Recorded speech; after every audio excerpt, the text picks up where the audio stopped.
Welcome to the Three Martini Lunch. Grab a stool next to Greg Corombos of Radio America and Jim Geraghty of National Review. Three Martinis coming up. So glad you're here for the Wednesday edition of the Three Martini Lunch, and you could not have picked a better day because Jim Geraghty is back, thanks to Scott Bertram and John Gabriel for filling in while Jim was on vacation. He was legitimately on vacation. This wasn't some sort of multiple war zone tour like we had a little bit earlier in the year. But Jim, you had at least one of our listeners, the famous Irving Schmidlab, guessing where you were over and over ago, everywhere from Antarctica to yesterday, guessed France. He was so close. He was, yes. You're actually in Spain. Yeah, we hit Barcelona, Zaragoza, which is a smaller city in the middle of Madrid, and then went up to the Monastery of Montserrat. And Greg, I was as detached from the news cycle as I've been in a very long time, and I loved it. Not that I'm not happy to be back and all that stuff, but thanks to everybody who filled in, and thank you for jumping on the grenade of that news cycle over the last week or so. But hey, things are normal today. There's always something that happons when either one of us is on vacation. We didn't bomb anybody this time. That's the big change. Yes, there was no bombing of Iran or anyone else. There was one time where Jim and I actually overlapped on vacation in generally the same place, and it happened to be when the outrage was blowing up over kids in cages during the first Trump administration, and we met for like half an hour to park because it was like 110 degrees or something, and we just looked at each other and we said, "So glad we're not doing the show this week." Yeah. No. Kids in cages. That was when it was bad. It became okay when Biden was in office. We were okay to separate families and leave them in the hands of people who were likely sex traffickers and stuff like that. But now it's bad again because of who's in the White House. Well, Jim is rested and ready to go, but I've got some good news for all of us. You don't actually need to go on vacation to get good rest because Brooklyn Bedding will provide that for you with their excellent mattresses. I've talked about them the last couple of days. So excited to get the brand new mattress from Brooklyn Bedding. Mrs. Corombos and I absolutely love it. We got the Aurora Luxe cooling model. Yes, it actually helps to keep you cool, which in DC summers is definitely a nice feature. Medium firmness. We both have gotten excellent rest on it, feel perfectly supported with this mattress. Just absolutely fantastic. And it's made in the United States from start to finish. And so what's not to love? Brooklyn Bedding knows sleep isn't one size fits all. That's why they offer mattresses for everybody with every possible sleep style, even the hard to find sizes. If you're not sure which mattress is right for you, just take the Brooklyn Bedding Sleep Quiz and find your perfect match in under 2 minutes.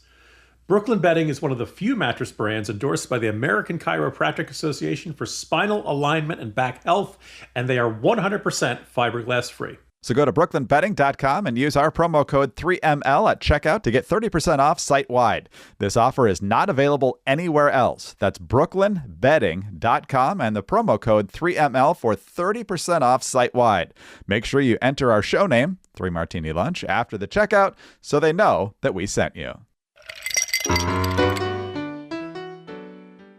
All right, Jim, on to the good martini. It's a qualified good martini. It's not good news for the people who depended on this grocery store being close to their home, but it's another object lesson in why government-run grocery stores don't work. Hint, hint, voters of New York City.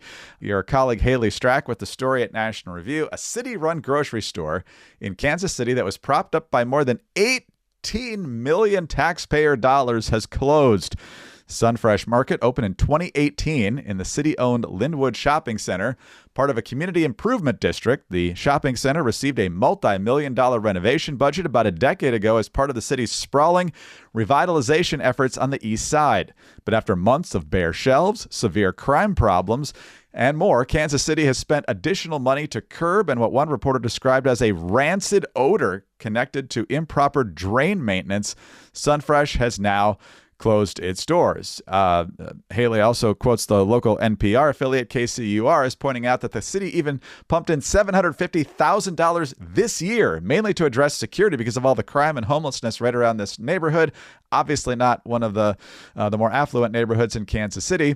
So now these people got to go further for their groceries because they were sold a bill of goods, Jim, by a bunch of lefties who either should have known better or did know better and decided to pump all this taxpayer dollars into this failed effort anyway. So, and again, voters of New York City, pay close attention. Greg, I might this say a less qualified good martini, because if you are going to shop for groceries, you would really like to see products on the shelves. I suppose it's possible that this, particular Sunfresh was marketing to those who were elderly and immigrated from the former Soviet Union, and that was just the style of shopping they were used to. But I think generally, when you go to a store, you like to see stuff on the shelves. Otherwise, you can't buy things. Otherwise, like maybe that's the first problem. If you don't have products to sell, that's going to be problem number one. Problem number two, the rancid odor connected to improper drain maintenance.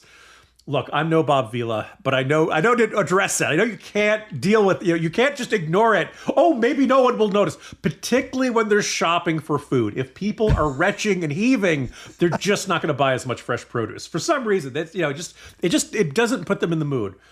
Also, hard lesson, don't shop for groceries when you're hungry. That's when you end up buying, $300 worth of stuff that you did not necessarily need. So I look at this and I'm not particularly surprised. Also, my colleague Haley did a great job on this, points out that, yes, this is a glaring example, warning sign, bigger red flags than a Chinese military parade for Zoran Mamdani and his idea of, $65 million in city-funded grocery stores. One, a chunk of the money that Mamdani wanted to use for this doesn't exist because he misread a chart. Tim Carney did the reporting on this. It was terrific. So that's problem number one. Problem number two, why are groceries expensive in New York City? Well, a couple of reasons. One, everything costs more in New York City. It has a very high cost of living. One of them is it has high, labor costs. It has one of the highest minimum wages in the country. Guess what? Mamdani wants to raise it to $30 an hour. Now, if you raise the minimum wage to $30 an hour, do you think that makes the cost higher or lower? I'll go slow, but I think everybody can get this. Second one is, unlike a lot of localities, New York City charges sales taxes on certain types of food. Now, not the healthy stuff, but they have a very broad definition of what is unhealthy for you. Lemonade, basically anything with sugar in it. They basically are going to charge a city sales tax on it. That's not the only reason stuff is expensive, but again, compared to other parts of the country, if you're charging sales taxes, that's a chunk of it. So you've got, he's convinced, and oh, by the way, grocery stores are traditionally a very low profit margin industry. And so, because, there's a lot of in most places, there's a lot of competition. So you can't charge whatever you want because people will just go across the street. Where the store probably doesn't have a rancid smell. Remember, that one is kind of, you can have the best prices, the best selection. If your store has a rancid smell, people are not going to want to go in there. So yes, Greg, I feel very bad for the Kansas City residents who were hurt by this. But if the store stunk, I don't know if there was that. They're probably pretty few and far between. Yeah, they said the number of customers dwindled from 14,000 to 2,000. So that's another problem. People just weren't coming there. But again, if stuff's not on the shelf and it stinks for the very few things that are still on the shelves, that's not going to be very attractive at all. And so, Jim, this happened more and more as you were gone, but it was still happening before you left. The mainstream Democratic Party, which is very much flirting with socialism, given how they look at different issues from Medicare for all to all sorts of other things, but to just embracing Mamdani now, Elizabeth Warren and a whole bunch of others. Do you think that this Kansas City story is going to get a lot of traction in the media? Are they going to make Mamdani answer a lot of hard questions, or are they just going to just ignore that fact and point out that he smiles and he has good digital outreach? Only in the New York Post, maybe the New York Sun, and a handful, City Journal, published by the Manhattan Institute. The people who pay attention to these sorts of things will say yes. And I do believe this. He had been pointed to the Kansas City example as this is how it can work. Well, it's not working. It's not working there. When you think about, you're like, okay, it's a grocery store. How hard could it be to run? Clearly, it's much harder than it looks, because otherwise you would not have ended up with a place that had nothing on the shelves, was full of crime and stunk. And finally, I'm just reminded of the quote from Ronald Reagan: "The best minds are not in government, because if they were, the private sector would have hired them away." And unfortunately, clearly you can run a grocery store. The private sector is full of people who can run grocery stores, just about every community in the country. Government, whether it's local, whether it's national, cannot run grocery stores particularly well.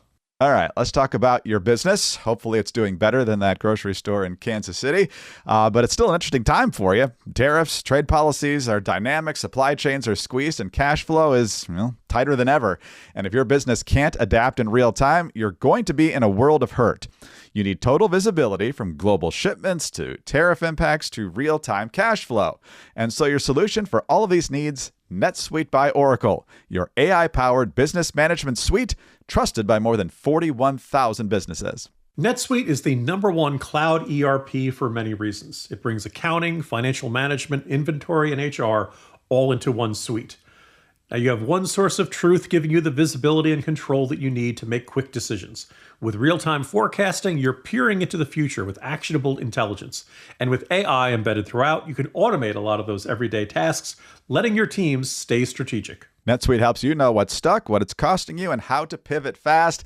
And again, I say it all the time, but let AI, especially high-quality AI, and there's none better than NetSuite by Oracle, do the things that it can do for you to free you up to do what you do best. So if your revenues are at least in the 7 figures, download the free ebook, Navigating Global Trade, 3 Insights for Leaders at netsuite.com/martini. That's netsuite.com/martini. All right, Jim, on to the bad martini now, and we're going to go in a couple different directions here, but the main focus here is the food crisis in Gaza. And one of the things that, of course, has been frustrating is the amount of blame that Israel's getting for the food not getting to the people. Israel is literally sending the food into the place where their enemies are that are trying to kill them to feed the people who are being exploited by the enemy. And even the UN has pointed out that most of it's getting stolen by terrorists, i.e. Hamas, or masked bandit gangs, as they phrase it, or just desperate Palestinians who are stripping things off the trucks before they can get to the distribution sites. Doesn't matter. People are still blaming Israel for that. But what about Hamas? They've used the people as human shields. They've exploited their own people. They're still doing it with this crisis. Don't they deserve some of the blame? Well, that was the question asked by Dana Bash to Bernie Sanders. And you won't be surprised that Bernie Sanders thinks it's entirely Israel's fault. Would you say Hamas has some culpability in people starving? No. Why? When they spent so much money building tunnels and everything under the ground? Right now, what is going on is a slaughter, all right? And right now, Israel is, with few exceptions, is in control of the military situation. It is not Hamas's. Hamas is a terrible terrorist organization, all right? Mm-hmm. And I certainly hope they have no future in a new Gaza or Palestine. But the fault right now is 100% on a Netanyahu government who has waged an all-out war, committed it's war crimes. They are war crimes.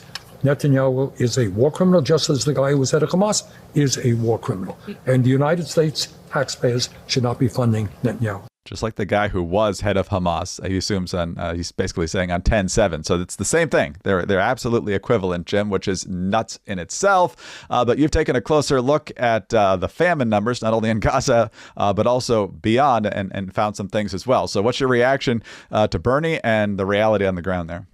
So, Greg, earlier in this podcast, when I said that I was completely detached from the news cycle, fact check, not quite true. I did, read a bit about this, and I was kind of baffled. Today's Morning Jolt is basically about which man-made foreign crises do we pay attention to and which ones do we not. I'm not going to say that what's happening in the Gaza Strip is not newsworthy. It's newsworthy, but I feel like it gets covered often on places like the front page of the New York Times, front page of CNN, CNN's television coverage, day after day.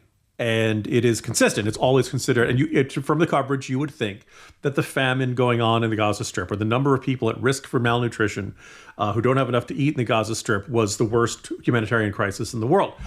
It's not even close when you look at the other places in this world that have people at risk of malnutrition. I went down the list in the newsletter. Sudan probably is the absolute worst, which is why I found it ironic that there was talk about shipping some of the Palestinians to Sudan as an idea that I don't think is likely to get off the ground, but discussed by the Israelis and the Trump administration. Democratic Republic of Congo, I believe, came into the absolute top. Syria, which I was earlier this year. Afghanistan, Greg, I know it's going to shock you, but it turns out the Taliban are not particularly good managers and are not good at feeding their people. Who could have seen that coming? Yeah. And so, this is not to say that what's happening in Gaza is not a genuine humanitarian crisis. It's just to observe that, When's the last time you heard anything about Sudan? When's the last time you heard anything about the Democratic Republic of Congo? My guess is none, unless you're picking up like The Economist magazine or something that covers the whole globe. When's the last time they're on the front page of the New York Times, right? The world has decided that the suffering of the Palestinians is the single most important issue in the world, or the, one of the top issues in the world, and that these other ones that have tens of millions of people at risk of starvation, that is a page A27 story, if that. I look at that and I say, this basically comes down to a lot of what becomes news in our American news cycle is who could be blamed for this. And if it can be blamed, the Trump administration, Israel, and then I'll go down the list, conservatives in general, gun owners, pro-lifers, all the usual suspects on the right side of the spectrum. If they can't be blamed, it's just not that interesting a story to them, even if there are tens of millions of people whose lives are at stake here. And so, the other kind of hook that I put into this was just observing, while I was away, came across my Twitter feed, and I kind of highlighted it, that there was a Russian official. He's in their interethnic affairs. Well, that doesn't sound ominous at all. But he basically was like, our goal is the destruction of Ukraine. And then he talked about, look, America may talk tough, but if we nuked Finland, Germany, and I believe Italy were the three countries, he said, then we would not be talking so tough. And then we would come to the table and be willing to carve up the world the way we did after World War II. Now, if you want to say this is just some Yahoo, okay, but he is with the Russian government, and it's Russian state television. Of course, you get this kind of saber rattling all the time. But while this guy's talking about destroying the country of Ukraine, let's keep in mind that right now the Russian military is doing everything it can to destroy the country of Ukraine. So if you want to say what Israel is doing, we can debate what Israel's doing. I think it's safe to say that the aid is not getting the way it should. A lot of that is on Hamas. A lot of that is on the people who are actually controlling the Palestinian territories. But the idea that this Russian state TV saying we're going to destroy the country of Ukraine, that didn't become news. Nobody blinked. If it had been out there, most people would have yawned. Most people are perfectly okay with, as I also mentioned, with the Uyghurs. Most people are perfectly okay with some form of genocide, as long as it's compared to a group that they never hear about very often and that they don't feel any particular sense of kinship to. There are not a lot of Uyghur Americans out there. There are not a lot of, there are a limited number of Ukrainian Americans out there. However, there are a whole bunch of people who have decided to adopt the Palestinian cause as their own. You can find a whole bunch of them on college campuses, in keffiyehs, chanting from the river to the sea, but they're a little vague on which river and which sea. So it was just this furious uprising of outrage in me that this is decided, this is issue one on the entire global stage. And unsurprisingly, Bernie Sanders asked, is Hamas responsible at all? Not only did he say no, it was a millisecond before? He didn't even need to think about it. He was adamant. It was his gut reaction. No, of course Hamas is not responsible. It's all Israel's fault. Utterly insane. Utterly insane. And I'm thinking back to what you said the Russian official said about just the three countries nuked. First of all, I just want to kind of lean over and say, in respect to Germany and Italy, that war's over for about 80 years now. And then, of course, Finland. Old habits die hard, comrade. They've had designs on Finland ever since the communist revolution there. But if you did attack Finland, you would make John Gabriel put down his coffee cup, and I can't promise what happens after that. No one wants to see John Gabriel's chin. That's we've had to keep that thing covered like the Ark of the Covenant for years now. Yes, exactly. By the way, the Free Beacon with the story that the UN basically changed the definition of a famine so that Gaza qualified for the worst possible famine. And so doesn't mean there's not a problem happening there, but they definitely changed the metrics a little bit to put it in the worst possible category. By the way, this is a complete unnecessary aside, but it's called the Integrated Food Security Phase Classification, and it's abbreviated IPC. I don't know how that works. Anyway. Maybe a phone call will help solve some of this craziness, whether it's in the Middle East or with Russia and Ukraine, although Trump and Putin are going to be meeting in person here in a couple of days. But in today's fast-moving world, your team needs to stay connected to your customers without missed messages, communication silos, or slow phone systems. A flexible and efficient business phone system isn't just nice to have, it's essential to succeed. And that's why you need OpenPhone. OpenPhone is the #1 business phone system that streamlines and scales your customer communications. It works through an app on your phone or computer, so there's no more carrying two phones around or using a landline. With Open Phone, your team can share one number and collaborate on customer calls and texts like a shared inbox. That way, any teammate can pick up right where the last person left off, keeping response times faster than ever. OpenPhone is now offering our listeners 20% off your first 6 months at openphone.com/3ml. That's OPENPHONE.com/3ml. And if you have existing numbers with another service, OpenPhone will port them over at no extra charge. OpenPhone, no missed calls, no missed customers. All right, Jim, on to our Crazy Martini now. And we do have an official story for the Crazy Martini, but it's also kind of a launching point for Jim to react to what's been happening in D.C. for the past couple of days. And that, of course, is President Trump issuing a state of emergency and using his powers to put the D.C. police under federal control. Pam Bondi's now officially overseeing the D.C. police. And so Muriel Bowser, who's obviously not a big fan of this, she's a mayor of D.C., she doesn't like it, but she's had a fairly muted response in criticism of the president. But yesterday she's holding a press conference. But the news item is when the chief of police, her name's Pamela Smith, is at the podium, gets a simple question about how this new order from Trump changes the chain of command. And this is the answer we get. What the chain of command is now? What does that mean? Well, is it Pam Bondi? What does that mean? Here comes Muriel Bowser. So the executive order is clear. The president has requested MPD services, and our home rule charter outlines the process.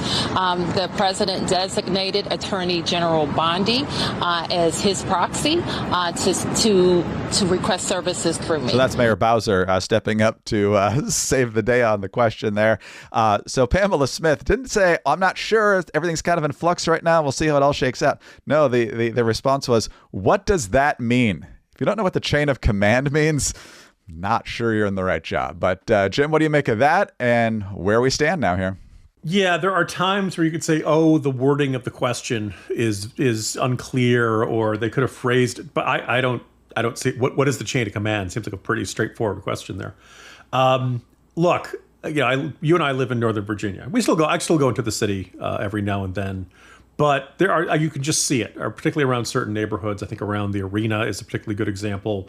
In my much younger years, people kind of knew back in the second Marion Barry era, not the first one, not the B set me up. No. But in the second one, when the city voters like, no, we liked that guy. Let's bring him back after his prison term. That they basically decided, in Capitol Hill, you were really safe about 4 blocks in every direction from the Capitol. And after that, good luck. There was no guarantee of your safety around there.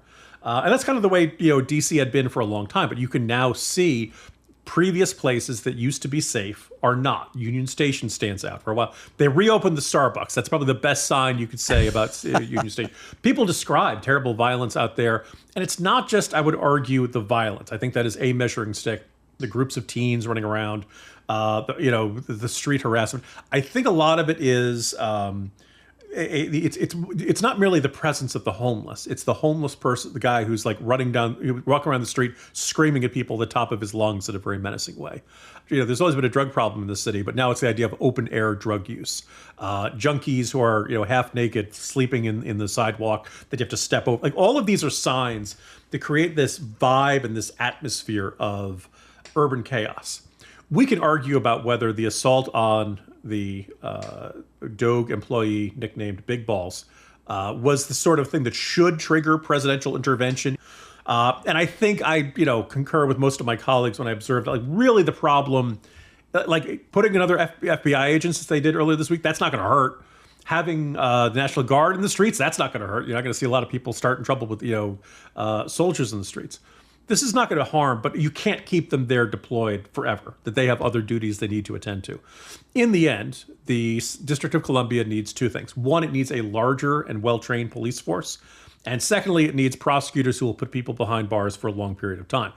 And entering the beginning of the Trump administration, there was an argument about who, Jeanine Pirro, but the previous U.S. attorney, who has a lot of responsibility over prosecuting serious crimes in this district, was not getting it done, was cutting a lot of deals, was basically putting people, that people said, you heard complaints from the police of, the problem is not us failing to arrest them. The problem is that the system is not keeping them in jail for long enough. They end up back on the streets and they're committing crimes again.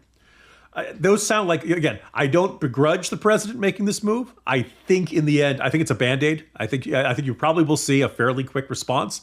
People, generally the lesson of Giuliani and continuing into Bloomberg in New York City and a whole bunch of these big cities is that, shockingly, when police are around, people don't commit crimes. I know this is a remarkable breakthrough in criminology, but generally, for starters, you don't see thieves trying to rob police stations for any cash they may have.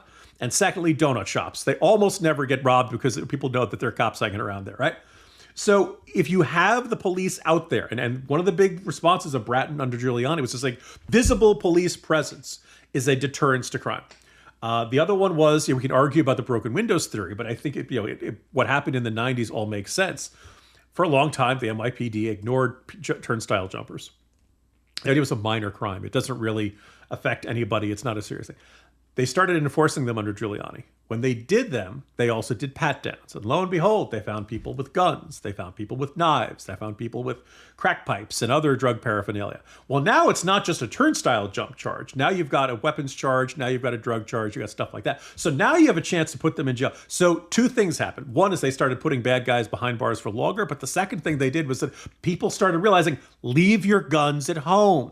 Leave your knives at home. Leave your drug paraphernalia. So all of a sudden, fewer knives and guns on the streets results in less knives, less stabbings, and less gunshots and stuff like that. So like there is the culture of policing has a serious effect on a city. And unfortunately, I think probably I saw someone else describing Anthony Williams was probably the best mayor DC has ever had, and simply forgetting the books of the district in order.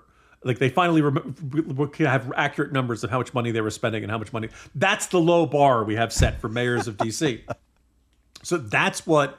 So we never had a Giuliani. We never had anybody who came in and was tough on crime. There was never any of this. Did crime rates go down? Yes, I think you could safely say that. Kind of the national trend of crime declining in the 90s and into 2000 was a big part. And post 9/11, a whole bunch of money came into the city. A lot of new defense spending, a lot of DHS spending, all that kind of stuff. More money in the city puts more people on the streets, more restaurants, more people out and about. And as a result of that, crime moved elsewhere. Well, COVID hits, changes in culture, changes in policing. As I said, they don't prosecute criminals anymore. And that's where we ended up here. So that's the modern history of DC in a nutshell. I hope these moves by the president work. I think they probably will have at least a short-term effect. But in the end, what really makes a city safer is a better police force and prosecutors who will put people behind bars. Jim, welcome back, and we'll do it again tomorrow. See you tomorrow, Greg. Jim Geraghty, National Review. I'm Greg Corombos of Radio America. Thanks so much for being with us today. Please be sure to subscribe to the 3 Martini Lunch podcast if you don't already, and tell your friends about us as well. We'd love to have them listening. Thanks also for your 5-star rating and your kind reviews. Please keep those coming. Get us on your home devices. All you have to say is play 3 Martini Lunch podcast. Follow us both on X. He's at Jim Geraghty. I'm at Greg Corombos. Have a terrific Wednesday. Join us again Thursday for the next 3 Martini Lunch.